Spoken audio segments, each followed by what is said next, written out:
Facts or fiction fans, let's dig into the life of Lavinia Fisher. Charleston, South Carolina, in the early 1800s, a bustling port city. Ships laden with goods arrived from distant lands. Merchants hawked their wares. The streets teemed with sailors, traders, and travelers. But beneath the veneer of prosperity, a darkness lurked.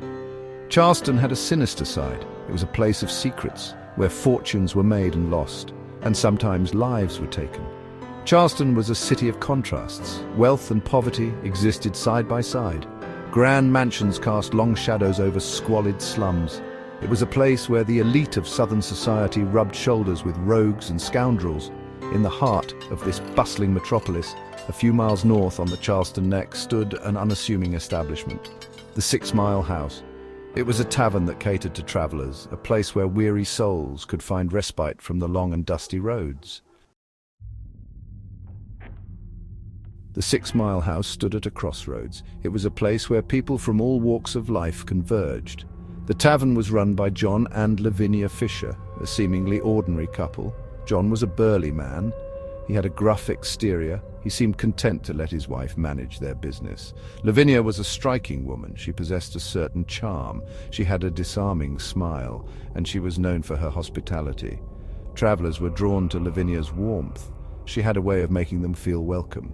She would offer them a place to rest, a warm meal, and a listening ear. But beneath Lavinia's charming facade, a sinister nature lurked. Rumors began to circulate about the 6 Mile House. Travelers would check in but never check out. Whispers of foul play spread like wildfire. The rumors were unsettling. Travelers passing through Charleston would vanish. Their belongings would be found at the 6 Mile House. But there was no sign of the missing guests. Some whispered of a secret society. Others spoke of dark magic, but the most persistent rumor was the most chilling.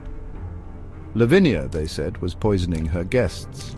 According to legend, Lavinia would befriend the weary travelers. She would offer them a cup of poisoned tea.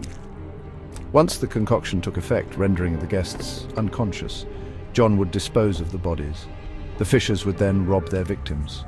They would bury the remains in the woods nearby. The stories spread fear throughout the region. Travelers avoided the 6 Mile House. Locals gave the tavern a wide berth, but no one could prove the rumors true.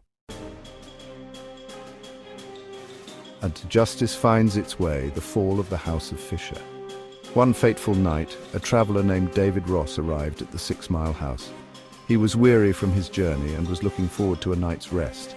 Lavinia greeted him with her usual charm and offered him a cup of tea, but Ross was suspicious. He had heard the rumors. He pretended to take a sip and then excused himself to his room. When Lavinia and John thought Ross was asleep, they entered his room. They were met with a struggle, but Ross managed to escape and alerted the authorities.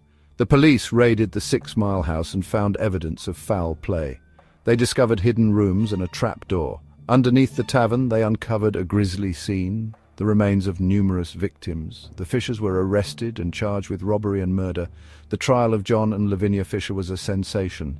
The courtroom was packed, and newspapers from all over the country covered the story. The evidence against the Fishers was overwhelming. They were found guilty and sentenced to death by hanging. The gallows and beyond, Lavinia's enduring legend. On February 18, 1820, John and Lavinia Fisher were led to the gallows. John was said to have been repentant, but Lavinia remained defiant to the end. She cursed her accusers and vowed to haunt Charleston forever. And haunt she did. Lavinia Fisher became a legend. Her story has been told and retold. She is said to haunt the grounds of the old Charleston jail. Her ghost is one of the most famous in South Carolina. Some say she can still be seen, a spectral figure in a long white gown wandering the streets of Charleston, a chilling reminder of the city's dark past. Was Lavinia Fisher a victim of circumstance, or was she a cold-blooded killer? The truth may never be known, but her legend lives on, a cautionary tale, a reminder that even in the most civilized of places, darkness can lurk beneath the surface. Do you think this is a fact or fiction? Let us know in the comments below, and please subscribe to our channel.